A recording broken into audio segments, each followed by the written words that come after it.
కొని ముందుగా శివాలయానికి ప్రదక్షిణ అనేది చేయాలి.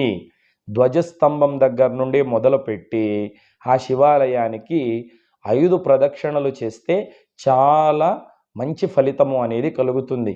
5 ప్రదక్షిణలు ఎందుకంటే శివుడికి పంచముఖుడు అని పేరు. శివుడికి 5 తలలు ఉంటాయి. మామూలుగా మనం చిత్రపటాల్లో ఫోటోల్లో చూస్తే శివుడికి ఒకే తల, కానీ శివపురాణం ఆధారంగా చూస్తే శివుడికి 5 తలలు. అవి ఏవంటే సద్యోజాత, వామదేవ, అఘోర, తత్పురుష, ఈశాన అనేటువంటి 5 తలలు ఉన్నాయన్నమాట.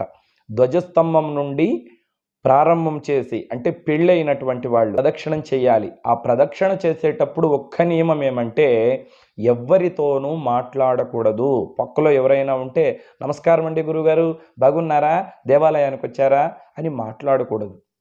ఆ ప్రదక్షిణ పూర్తయ్యే వరకు ఎవరి